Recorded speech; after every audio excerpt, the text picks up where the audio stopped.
तो आज की कहानी है 1 मिनट। थंबनेल देख के समझ तो गए होंगे सब लोग। तो हाँ, आज की कहानी है इंडिया के भयंकर पॉपुलर यूट्यूबर भुवन बम की नई सीरीज ताज़ा खबर की। तो फिर शुरू करते हैं। कहानी की शुरुआत होती है सुलभ शौचालय से, जहाँ कैशियर होते हैं अपने प्यारे भुवन बम आका वसंत गावड़े, जो कि एक हसीन सपना देख रहे होते हैं जिसमें वो बहुत अमीर होते हैं जब तक सुबह हो जाती है और एक लड़का आता है, वसंत को जगाता है और बताता है तुम्हारे घर पे कुछ बवाल हुआ है, घर जाओ। तो वसंत भाई तुरंत अपने घर पहुंचते हैं और देखते हैं कि उनके पापा उनकी मम्मी को बेल्ट से मार रहे हैं। पता करने पर पता चलता है कि मम्मी ने उनके लिए ही चोरी की थी जहाँ पे वो काम करती। तो वसंत भाई अपने पास से बिली मोरिया, जिसके घर पे उनकी मम्मी काम करती थी, उनको 2,000 रुपए दे के बात रफा दफा करते हैं। ये सब बात खत्म करने के बाद जब वो अपने घर लौट जाते हैं तो अपनी मम्मी से बोलते हैं एक दिन इस बुढ़ऊ बिल्ली मोरिया का घर खरीद लें। फिर वो घर से निकल के एक चाय की दुकान पर पहुंचते हैं। वहां पे दो एक एंगल टाइप के बुढ़े चिचा न्यूज़पेपर पढ़ के एक खबर के बारे में बोल रहे होते हैं। तभी अपने वसंत भाई बीच में उंगली करके बोलते हैं देखो चिचा, ऐसा है कि न्यूज़पेपर में आती है पुरानी खबर, एक दिन पहले की बात सी। जो असली और ताजा खबर होती है ना, वो आ जाती है आजकल फोन पे तुरंत।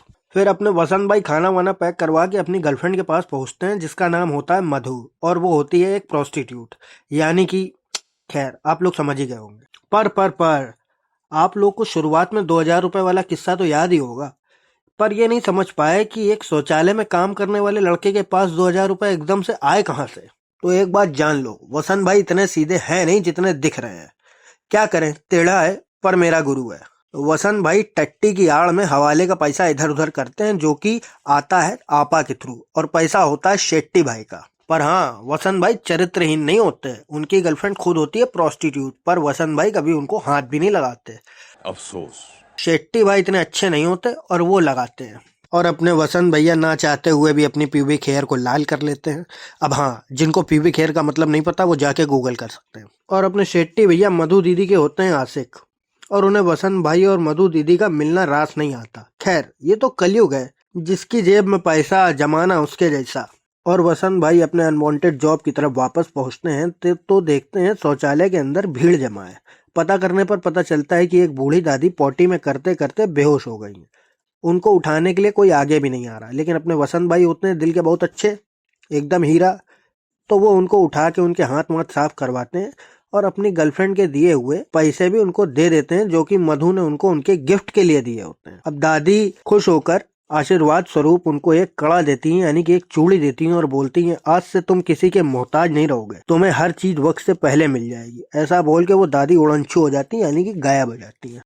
और अपने वसंत भाई घर जाने लगते हैं। रास्ते पर होता है उन पर हमला, और हमले में उनके साथ होती है लूट, जिसमें हवाले की पेमेंट लुट जाती है। और फिर वसंत भाई मार वार खा के लुट लुटा के घर लौट जाते हैं, और सोने से पहले फोन में पड़ी ऐप को, जिसका नाम होता है खबरदार, उसको अपडेट पर लगाकर सो जाते हैं। और सुबह उठकर उस ऐप पे नोटिफिकेशन आती है जिसमें जोरदार बारिश और नए पुल के टूटने की न्यूज आती है, पर वो देखते हैं कि ऐसा कुछ नहीं हुआ।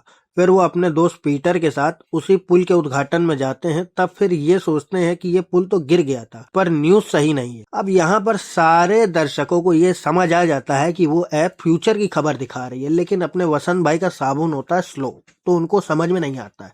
लेकिन तब तक पुल गिर जाता है।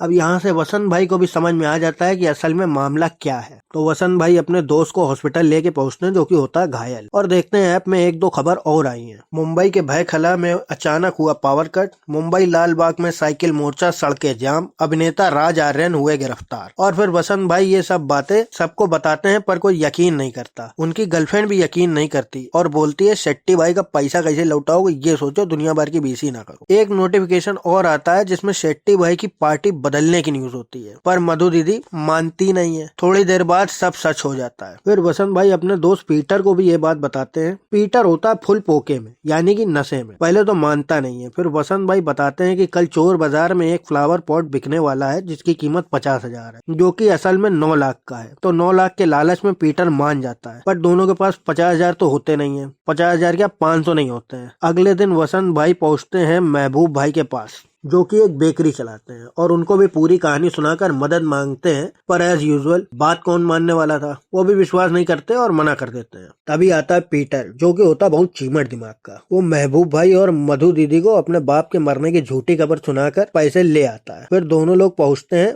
गोयल एंटीक, और वहां जाकर वो लोग वास उठाते हैं और 50,000 देने लगते हैं। तभी पता चलता है कि उस वास की असली कीमत 2 लाख रुपए है और अपने पीटर भाई से वास गिर जाता है। फिर दुकानदार दोनों को दौड़ा लेता है। तभी वहां एक अंग्रेज आता है और टूटा हुआ वास उठाता है और देखता है कि वो अंदर से असल में सोने का है और दुकानदार उसे टूटा हुआ समझकर अंग्रेज को 50,000 का बेच देता है। फिर एक जगह रुक कर पीटर वसंत को फिर से चेक करने के लिए बोलता है तो पुरानी खबर नहीं दिखती और नई खबर दिखती है जिसमें मनीष भोसले नाम का एक आदमी टीवी शो में 1 करोड़ का इनाम जीत लेता है। फिर पीटर बताता है कि ये तो तुम्हारी गर्लफ्रेंड का कस्टमर है। तो वसंत भाई के होते हैं सुलेमानी कीड़े। वो मधु को फोन मिला देते हैं और उससे उसका नंबर मांग लेते हैं क्योंकि वसंत भाई की फटी पड़ी होती है शेट्टी के चक्कर में, पैसा जो वापस करना है। खैर लाइव शो शुरू होता है। भोसले साहब 50 लाख जीत जाते हैं और फिर ब्रेक में वसंत भाई मनीष को कॉल करते हैं तो उनकी बीवी फोन उठाती है। तो वसंत भाई बोलते हैं 1 करोड़ जीतने में वो मदद कर सकते हैं मगर 30 लाख लेंगे। मनीष भाई की बीवी मान जाती है। वसंत भाई भी आंसर का पहला वर्ड बता देते हैं जो कि होता है टी। पर ऐसा कैसे बहन।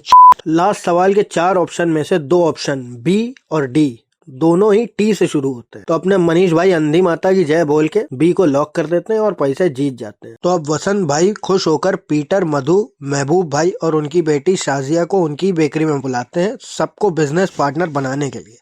तभी वहां आता है मनीष अपनी बीवी के साथ। वसंत भाई अपना 30 लाख मांगने पहुंच जाते हैं मगर उनकी चालू बीवी साफ मना कर देती है। फिर सब लोग वापस बेकरी में चले जाते हैं और वसंत भाई फिर से अपने वरदान की बात सबको बताते हैं 1-2 न्यूज के साथ। एक न्यूज ये भी होती है कि पीएल कोऑपरेटिव बैंक का दिवाला निकल गया है और उनके सारे कस्टमर का पैसा डूब गया है। ये बात सुनकर मधु दीदी को झटका लगता है क्योंकि उनका खाता भी उसी बैंक में होता है, पर वो चली जाती हैं बिना यकीन करे। और महबूब भाई भी जाने लगते हैं एग्जीबिशन सेंटर, वहाँ उनका स्टॉल लगा होता है। पर वसंत भाई उनको रोकते हैं, चिचा मत जाओ, वहाँ भगदड़ होने वाली है, बेकार है तुम्हारा जाना। मगर महबूब भाई उनकी कहाँ मानने वाले थे, चले जाते हैं। फिर अपने वस्या भाई पर होता है हमला। थोड़ी देर मारपीट तो टक्कर की चलती है लेकिन थोड़ी ही देर बाद वस्या भाई पेले जाते हैं और गुंडे वस्या भाई को जान से मारने ही जा रहे होते हैं। तब तक महबूब भाई, पीटर वगैरह सब लोग आ जाते हैं और वस्या भाई को बचा लेते हैं। फिर सब लोग वस्या की बात मान लेते हैं। नेक्स्ट डे महबूब चिचा और पीटर भाई वस्या भाई के साथ बैठ के वरदान को कैसे यूज करें ये सोच ही रहे होते हैं। तब तक वस्या भाई के फोन में आता है एक नोटिफिकेशन जिसमें क्रिप्टो करेंसी के बारे में कुछ होता है। तो वस्या भाई बोलते हैं कि कोई टॉप कॉइन्स करके एक चीज है, वो 15 गुना बढ़ने वाली है। तो शाजिया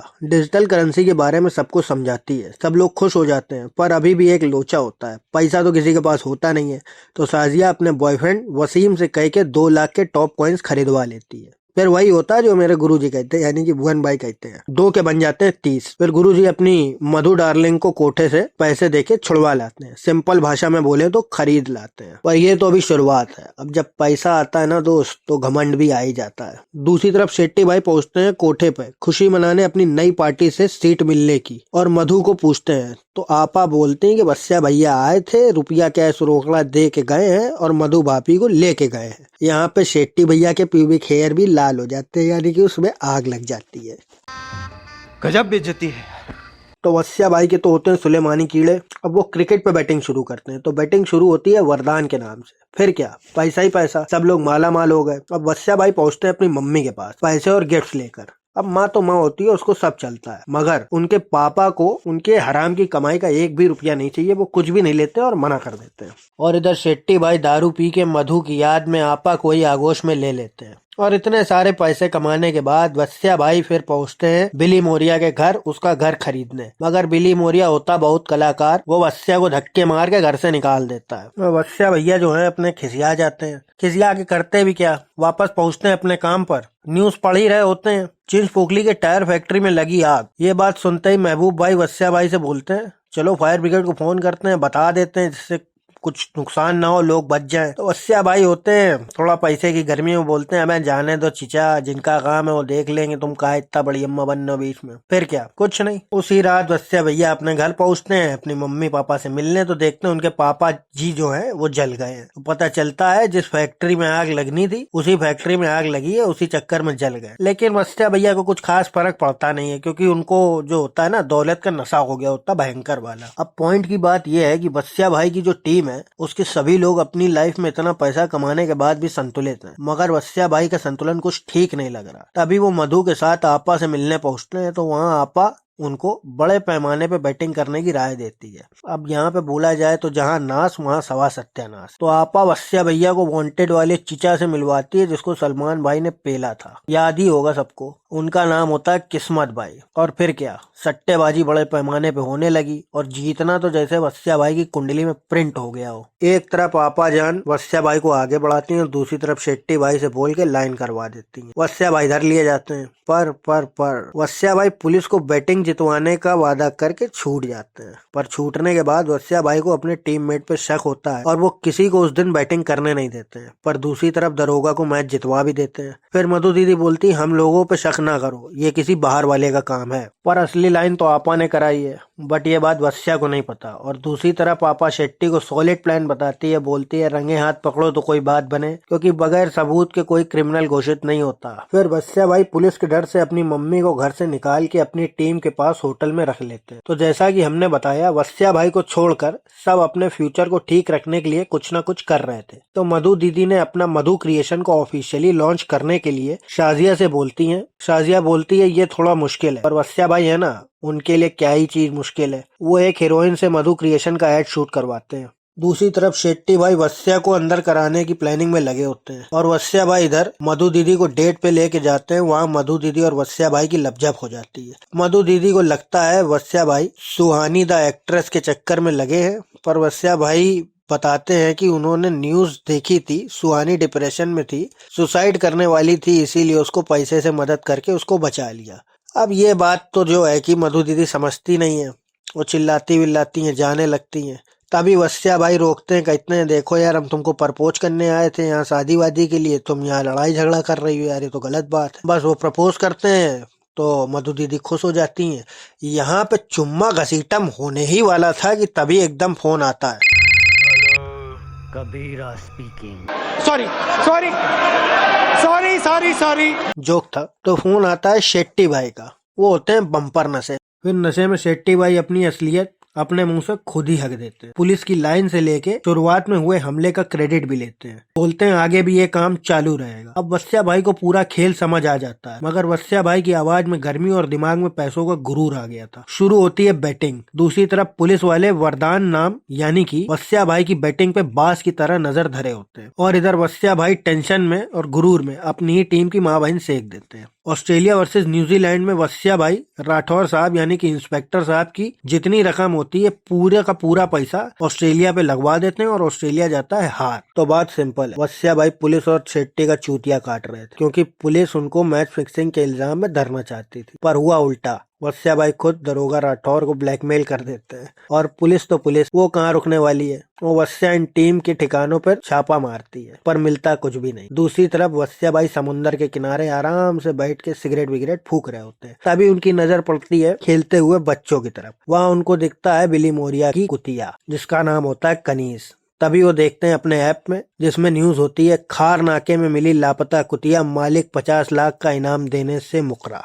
और वस्या भाई वो कुतिया यानी कि कनीज को मारने की धमकी दे के बिली मोरिया का घर खरीद लेता है, मगर पैसे तो दिए ही नहीं। यही सोच रहे हो ना, तो आगे तो सुनो ना अम्मा जी। बिल्ली चचा अपनी कनीज और वस्या की गाड़ी लेकर जा ही रहे होते हैं, तभी देखते हैं कि गाड़ी का पिछवाड़ा खुला हुआ है और देखते हैं उसमें करोड़ों रुपए हैं। तो देवियों और सज्जनों, सबका पैसा तो एक ही रात पहले ही गायब करवा दिया गया था ताजा खबर की मदद से। तो अब आता है वर्ल्ड कप का फाइनल, न्यूजीलैंड वर्सेस इंग्लैंड, और अब की सारी बैटिंग शाजिया के बॉयफ्रेंड वसीम के थ्रू हो रही थी। एक एक करके वस्या न्यूजीलैंड पर सारा पैसा लगा देता है। दूसरी तरफ किस्मत भाई भी ये देखकर सारा पैसा न्यूजीलैंड पर लगा देता है कि भाई वस्या लगा रहा है तो यही जीतेगी। अब वस्या भाई एंड टीम के पास सिर्फ 5 करोड़ बचे होते हैं, और वो 5 करोड़ वस्या भाई अपनी मम्मी के नाम से इंग्लैंड पर लगवा देते हैं। 5 करोड़ के बन जाते हैं 500 करोड़। और ये था वस्या भाई का मास्टर स्ट्रोक, सबको न्यूजीलैंड की तरफ घुमाकर मम्मी के हाथ से 5 करोड़ लगवाए और 500 करोड़ बनाए। अब वस्या भाई से बन चुके थे अरबपति वसंत गावड़े, और खुद की कंपनी के साथ सुहानी की भी कंपनी खुलवा देते हैं। सुहानी और वस्या की नजदीकी बढ़ती जा रही थी, और दूसरी तरफ सबके अकाउंट में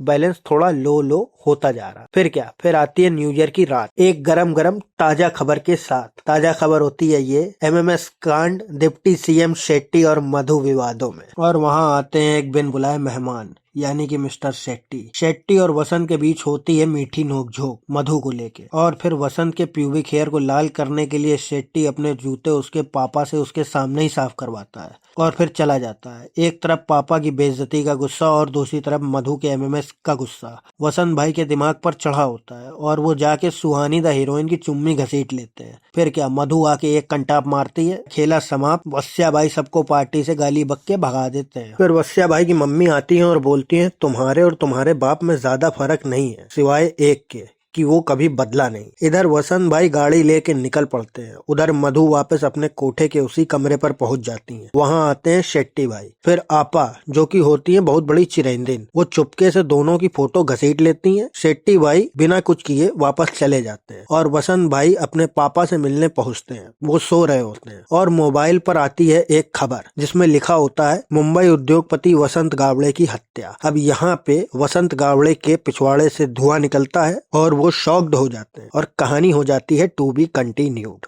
नमस्ते, अब मिलते हैं अगले वीडियो में।